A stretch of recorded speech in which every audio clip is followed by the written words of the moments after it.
întâmpină. Frumoasa Lady Anne de Gloucester.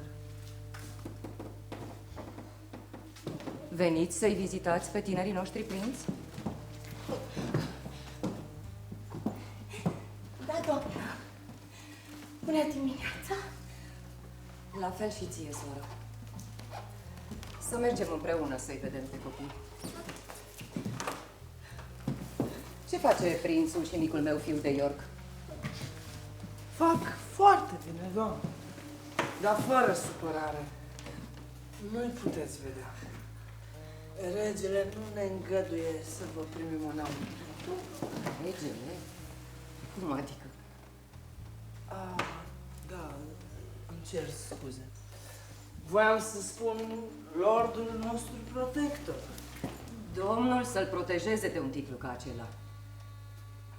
Pune o barieră între iubirea mea și a copiilor mei. Sunt mama lor. Cum crede că mă poate ține departe de ei? Iar eu sunt mătușa lor prin alianță, dar ca o mamă în suflet. Duceți-mă la ei, iau totul asupra mea. Nu, doamnă, nu. Mă tem că nu se poate. Vă rog frumos să mă înțelegeți. Haideți. Haideți, doamnă, cu mine. Hai cu mine. Să mergem la Westminster, unde veți fi încoronată regina lui Richard.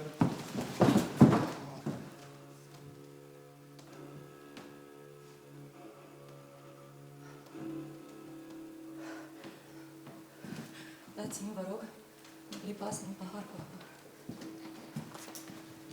Hai, mi se face rău.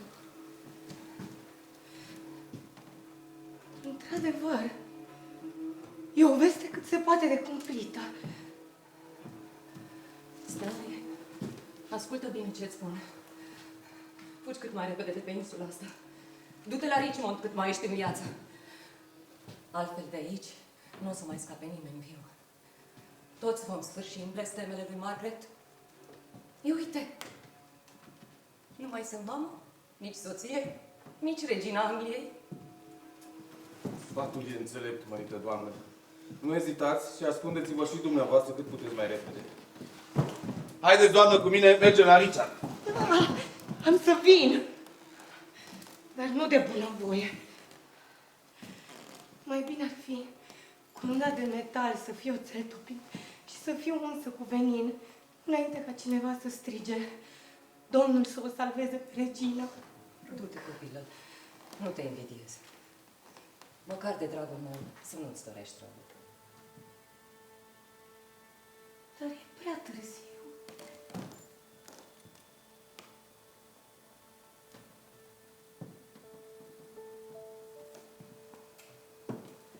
Când cel ce mi este soț veni la mine în timp ce îl plângeam pe Henry, cu sângele în cap, pe mâinile lui, și l-am privit în ochi,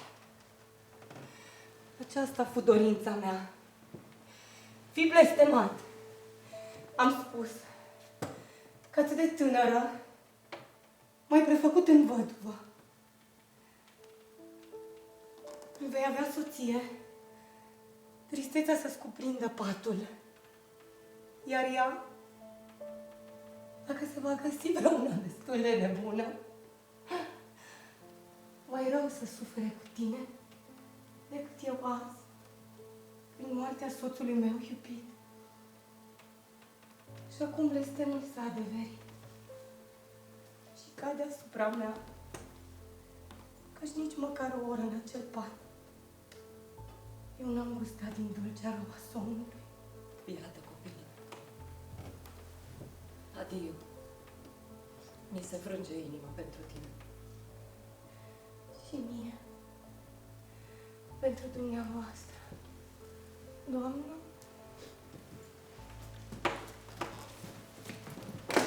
Rămâneți încă o clipă. Să mai privim o dată către turn.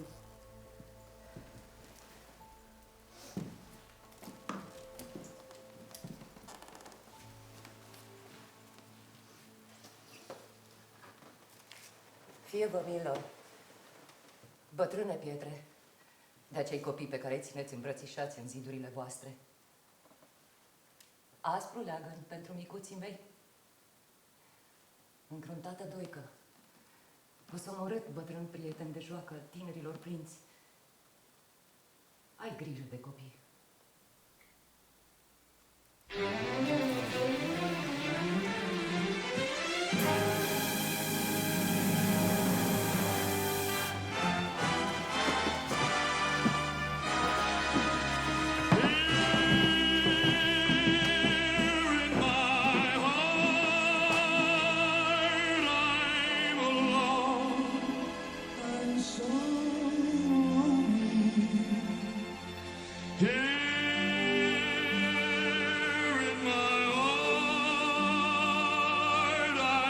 Just yearn for you always.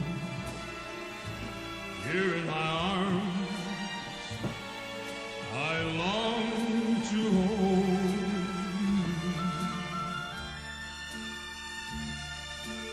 hold you so near, ever close to my heart, so darling.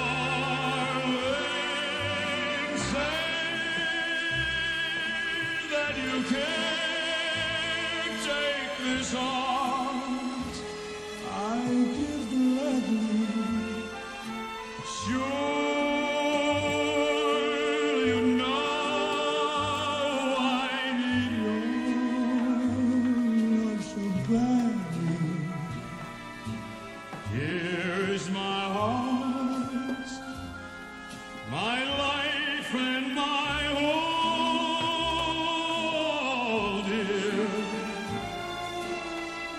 Please be mine and stay here in my arms.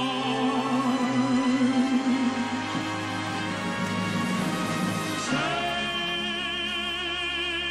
that you can't take this heart I give gladly. Sure.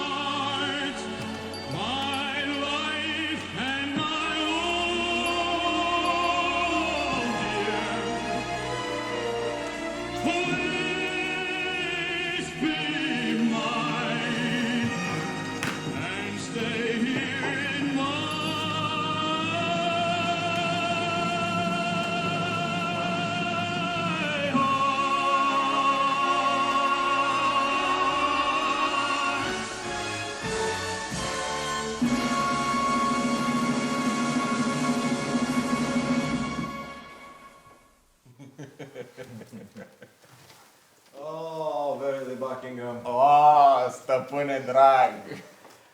Atât de sus, prin sfaturile tale și cu ajutorul tău, stă astăzi ridicat regele Richard. Să țină doar o zi această onoare sau să dureze, ca să ne bucurăm? Să fie maestatea voastră pentru totdeauna! Ei, Buckingham, aici voiam să ajung. Oh, am să te încerc acum, ca să vedem de ești făcut din aur, așa cum pari. Edward trăiește. Ia, zi ce-aș zice mai departe.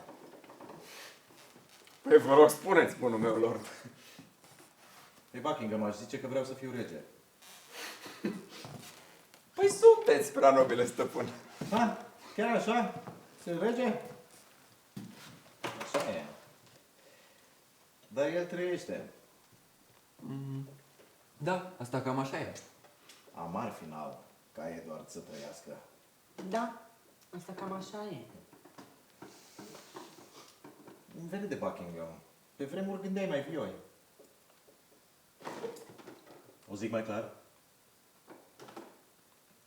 Vreau să văd plozii morți. Și vreau să se petreacă fulgerător. Ce zici? Vorbește repede. Ce scurt? Maestatea voastră poate să facă precum dorește? Hai! Ești tot numai de gheață. Politețea asta mea cu friguri. Hai zi! Am aprobarea ta ca ei să moară?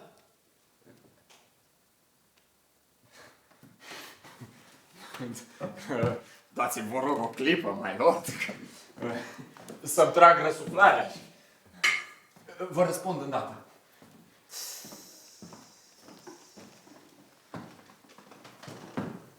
Regele e nervos? Ia uite cum își mușcă muza. Prefer nebunii cu mințile de oțel și băieții obraznici care mă sfidează. Dar cei ce mă privesc cu ochi politicoși nu mă încântă. Ambițiosul Buckingham îmi devine circumspect. Va trebui să-l îndepărtăm de lângă noi pe... Clipitor. Dar întortocheatul Buckingham. A rezistat cu mine până aici fără să obosească și acum are nevoie de timp să-și tragă răsuflarea. Băiete! Da! Știi pe cineva pe care aurul poate că l-ar convinge să facă o afacere cu moartea? Cunosc un gentleman ambițios, mai lor, cu mijloace umile, dar cu o minte ascuțită. Aurul e mai dulce ca 20 de oratori pentru el și vă asigur că ar fi în stare să facă orice fapt. Cum îl cheamă? Îl cheamă Tyrell Gatsby, mai lor. Cred că ne cunoaștem. Se poate. Se poate. Este umilul vostru servitor. Chiar așa? Puneți-mă la încercare. Ai fi în stare să-mi ucizi un prieten? Da, domnule. Da. Deși aș prefera să ucid doi dușmani. Asta e. Sunt doi dușmani de moarte care mi-apasă somnul și odihna și aș vrea să te ocupi de ei, Tyrell. Vorbesc de aia doi bastarzi din turn.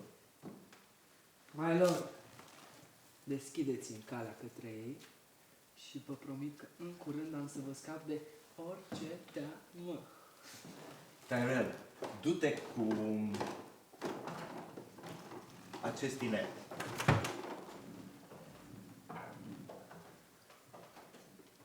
O să-mi aduci vești după cină? Sigur. My lord, am cumpărit în minte rugămintea de care mi-ați vorbit. Ha? Lasă, nici nu mai contează. Richmond se înarmează împotriva noastră. Da, asta m-au auzit și eu. Stanley, vezi ce mai poți afla despre asta. My lord, vă cer acum, așa cum i-ați promis, darul pe care v-ați așezat credința și onoarea. Ducatul de Hereford și bunurile care ați făgăduit că vor fi ale mele. Stanley, verifică să nu-i trimită cineva scrisorul lui Richmond. Ce spune alteța voastră despre cererea mea? Parcă era o profeție a lui Henry că Richmond va fi rege. Când Richmond nu era decât un puțoi. Un rege?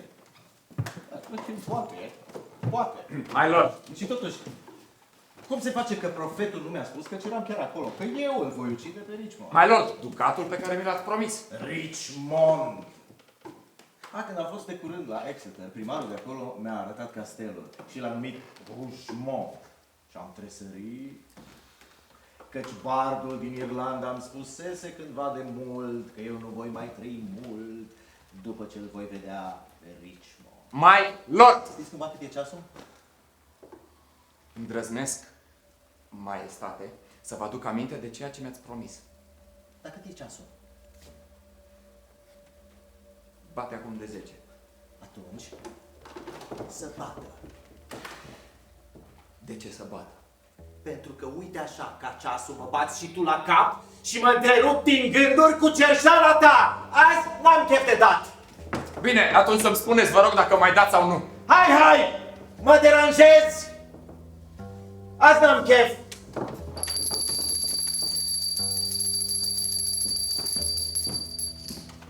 Așa deci, îmi răsplătește serviciile cu asemenea dispreț? Și pentru asta l-a făcut eu rege!